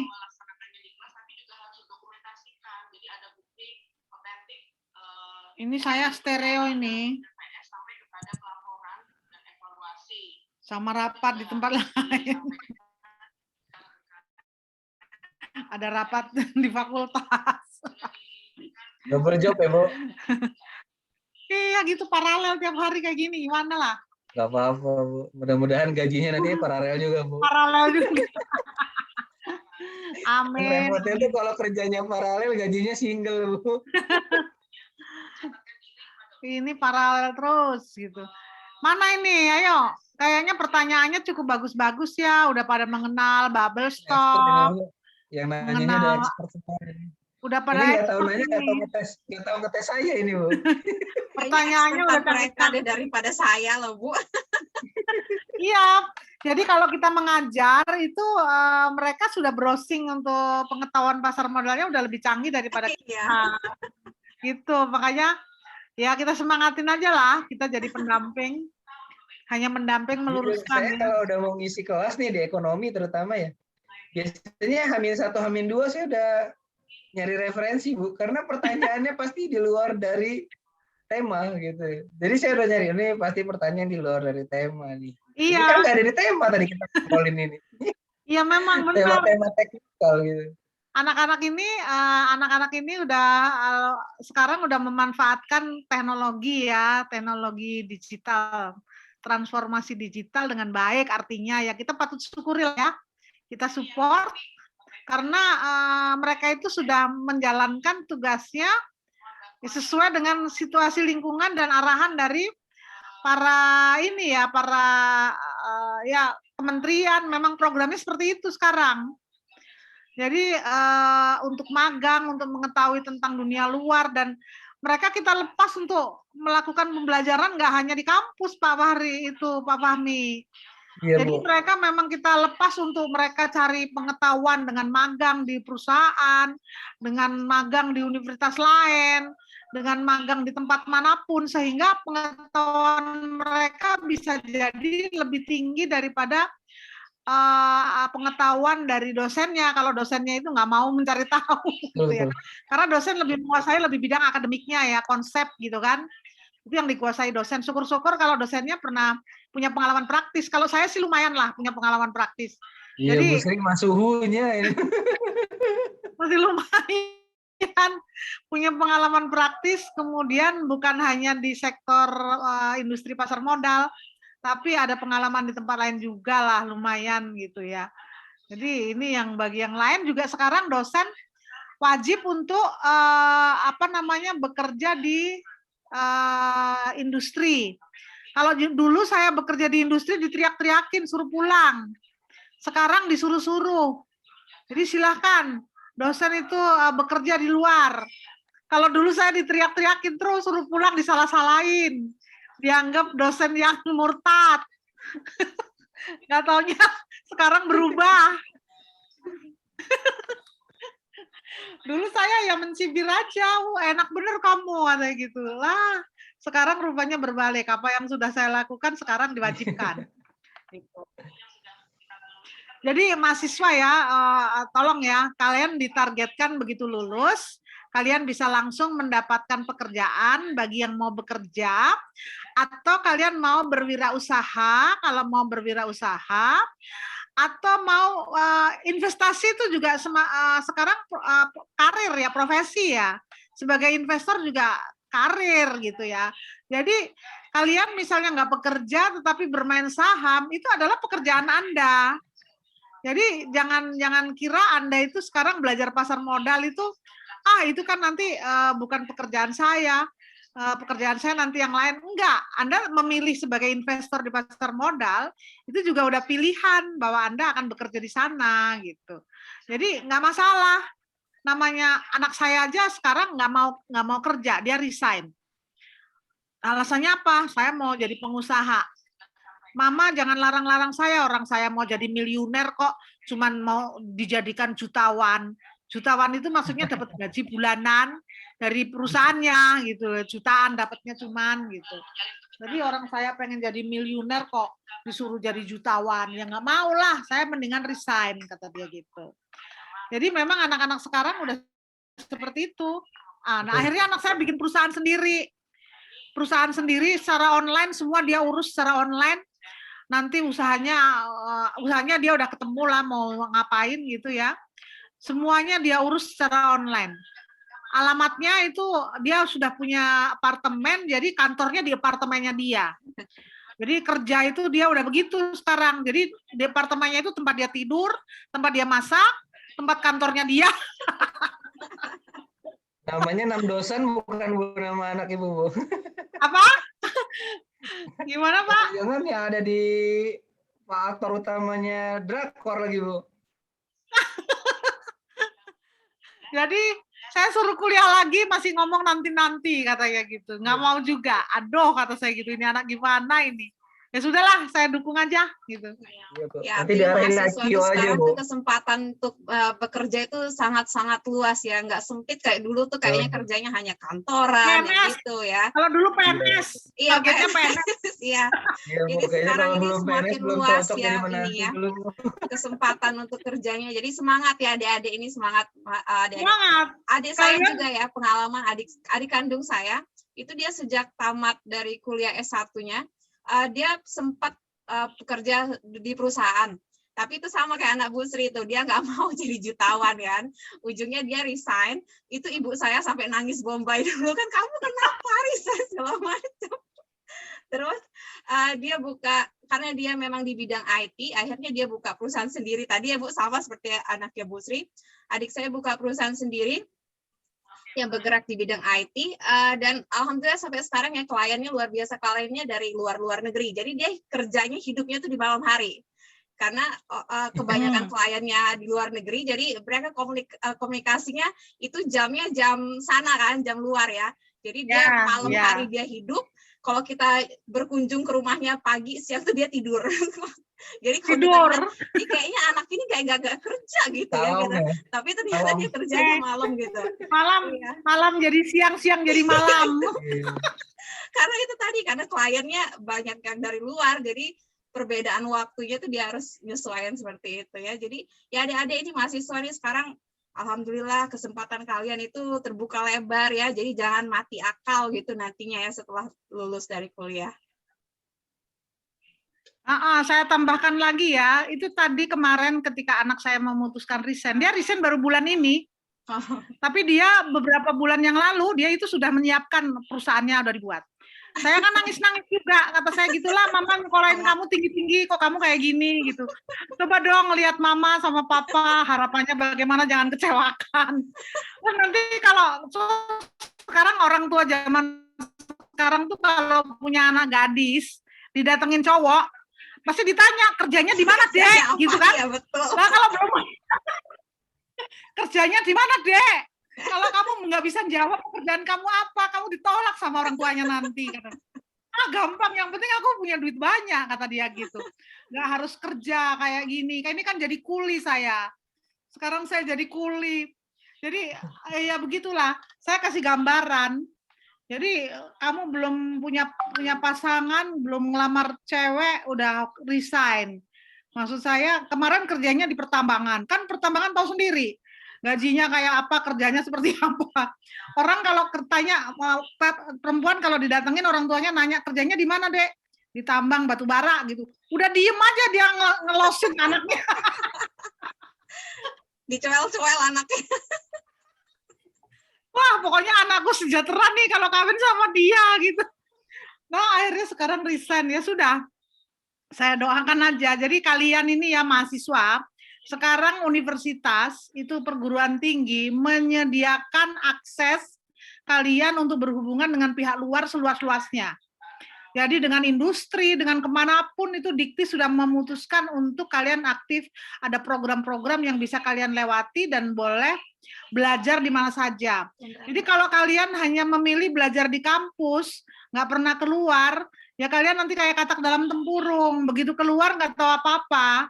Makanya kami mengajak, saya sering kalau kelas-kelas mahasiswa saya itu suka ngundang-undang orang untuk datang, praktisi suruh datang ya untuk ngajar gitu, untuk sharing, supaya kalian itu punya wawasan lebih luas lagi. Karena dosen sebagai akademisi biasanya pemahaman praktisnya itu nggak terlalu banyak lah, sangat minimal gitu, seandainya ada juga minimal. Jadi dengan mendatangkan, dengan berhubungan dengan para praktisi, diharapkan mahasiswa terbuka wawasannya, sehingga kelak kalau sudah lulus banyak pilihan, Anda mau memilih karir sebagai apa, profesi sebagai apa. Jadi sebagai investor di pasar modal, itu juga karir Anda. Ya, jadi jangan salah. Nah, kalau Anda mau memilih jadi investor saham di pasar modal, itu juga karir. Nah, jadi jangan bekerja pada orang, kerja pada buat diri sendiri aja, Anda jadi bos bagi diri sendiri. Ya. Ini ada pertanyaan lagi nggak nih? Halo? Pak Fahmi, kalau ITF gimana di pasar modal kita? Saya nggak ngikutin. ITF lagi rame ini, Bu. Lagi rame karena lagi gencar-gencarnya ITF dikeluarin sama sama Bursa Efek Indonesia, dan lagi rame juga ETF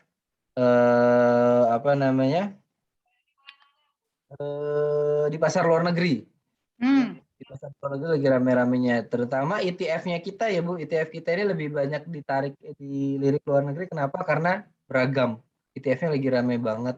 Gitu. Karena orang bursa kita lagi ada event apa-apa bonusnya ETF Bu. Karena orang bursa boleh ETF. Gitu ya. Jadi Pak Fahmi ikutan. Ya. Orang bursa malah dianjurkan untuk beli ETF gitu, karena kan kita bisa beli seperti saham, walaupun yang pembuat yang ini adalah manajer investasi gitu. Bahkan udah ada beberapa teman-teman yang ngasih kado ulang tahun ke anaknya dalam bentuk ETF. Nanti anak ulang tahun ketiga karena mau pakai saham nanti keren, tapi habis itu kena ciduk kayaknya.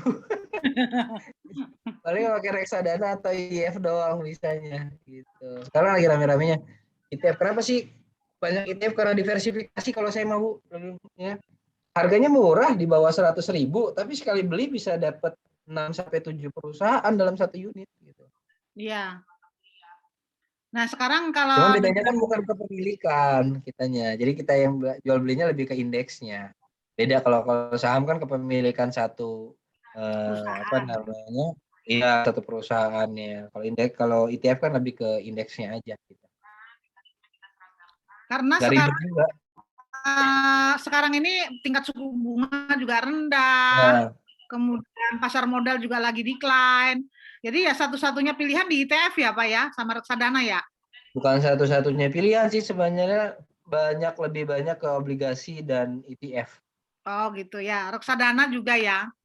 Ya reksadana ya sama sih Bu, maksudnya ETF kan reksadana juga. Cuman bedanya kalau reksadana itu malesnya kita kan nunggu 1 hari dulu baru muncul harganya, NAB-nya baru dapat laporannya di akhir hari gitu. Nggak sabaran, kita kan jiwanya jiwa investor sebenarnya gitu.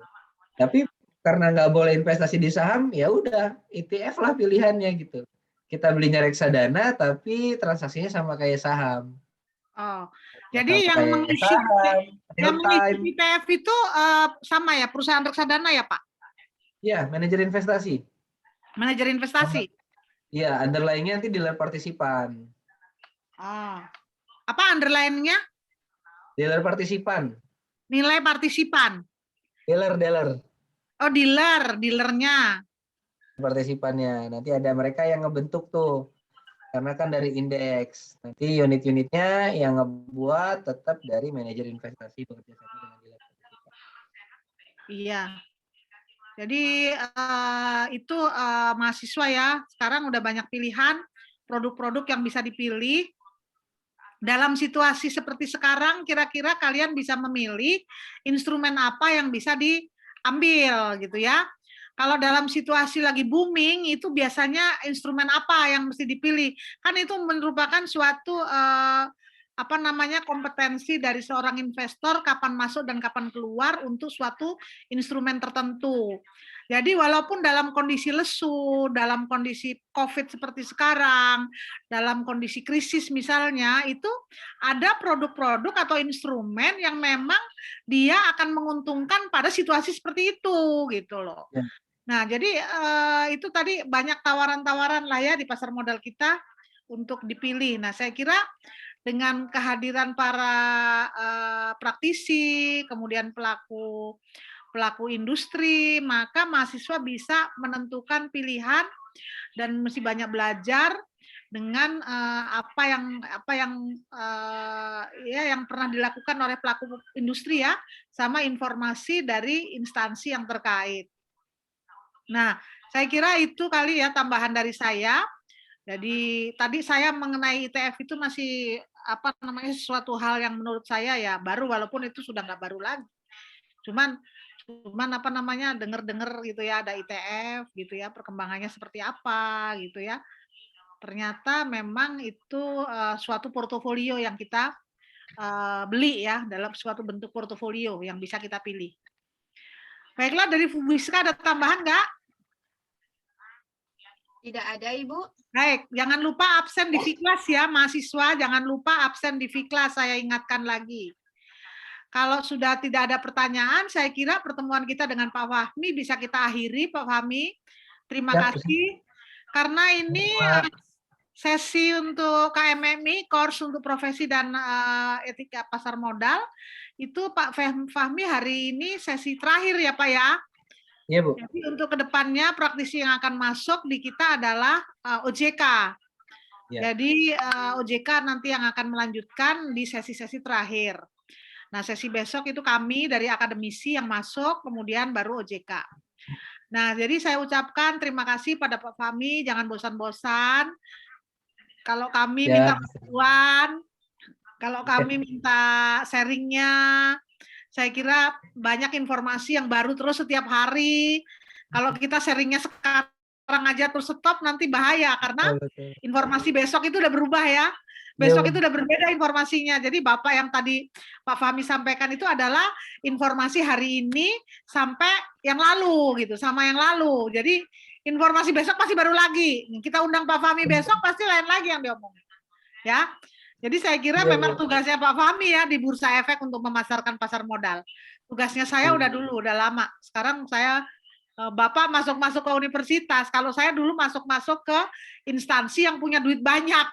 Jadi yang punya duit banyak, dana pensiun, asuransi, perbankan, itu yang kita bidik dulu. Sekarang itu sudah mulai ditinggalkan, karena ternyata retail mungkin bisa lebih memiliki ketahanan dalam rangka membangun pasar modal kita menjadi lebih kuat gitu ya. Karena kalau hanya investor institusional berarti investor kita sangat sedikit sekali gitu loh. Kalau retail seperti mahasiswa ini kan bisa memperkuat pasar modal kita karena investornya semakin banyak. Nah, saya kira itu saja Pak Fahmi. Terima kasih sekali lagi. Salam untuk Pak Hendy ya. Semoga segera pulih dan bisa beraktivitas lagi. Nanti lain kali Pak Hendy yang saya paksa untuk sharing di kelas yang lain, bukan di kelas ini. Di kelas yang lain. Jadi terima kasih untuk hal-hal yang lain. Nanti akan kita komunikasikan lagi Pak Fahmi. Jadi ini bukan akhir hubungan kita ya. bukan akhir ya. Nanti karena proses KMM ini, kursus ini sampai bulan September. Nanti kalau ada informasi-informasi terkait yang dengan kegiatan ini akan diinformasikan di grup. Jadi nanti kita belum hapus grup itu. Grup itu masih tetap ada sampai selesai. Baiklah, terima kasih. Salam sehat. Semoga kita diberi kesehatan dan umur yang panjang sehingga kita bisa ketemu lagi di lain acara. Terima kasih Pak Fahmi. Kalau ada keperluan silahkan bisa meninggalkan ruang Zoom ini. Ya, baik, saya juga mengucapkan terima kasih untuk Bu Sri, Bu Erni, Bu Fiska, Pak Igo, dan seluruh dosen-dosen di FEP Unila, serta seluruh mahasiswa yang luar biasa. Tepuk tangan untuk semuanya. Tepuk Gitu ya. tangan, ayo. Semangatnya, belajarnya juga, dan mohon maaf kalau ada salah-salah kata, baik ada yang kurang bisa diterima dari penyampaian saya. Terima kasih dan mohon maaf. Sekali lagi, nanti kalau ada event-event apa, nggak ada masalah untuk kontak langsung ke saya atau mau nanya-nanya langsung juga monggo, silakan ya. Saya juga masih harus banyak belajar dengan Bu Fiska, Bu Sri, Bu Erni, Pak Igo, dan semuanya. Terima kasih sekali lagi. Kurang lebihnya mohon maaf. Saya tutup, saya akhiri. Wassalamualaikum warahmatullahi wabarakatuh. Dan teman-teman semua sekalian, terima kasih. Waalaikumsalam. Terima kasih Pak Fahmi. Terima kasih Pak Fahmi.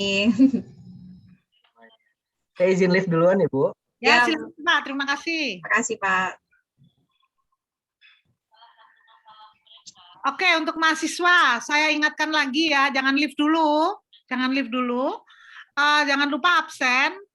Kemudian untuk selanjutnya, minggu depan kita akan lanjutkan di hari Selasa. tanggal 24 Agustus ya.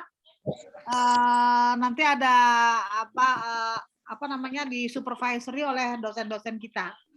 Kemudian untuk hari ini yang belum absen silakan absen. Jangan lupa. Kemudian di V-Class tolong dibaca lagi bahwa di situ ada tugas yang harus mahasiswa kerjakan. Silakan dikerjakan. Nanti kalau ada suatu hal itu Nisa sebagai hostnya akan mencoba untuk mendampingi. Kemudian untuk yang lainnya Bu Fiska kira-kira apa yang mau disampaikan Bu? Cukup Ibu.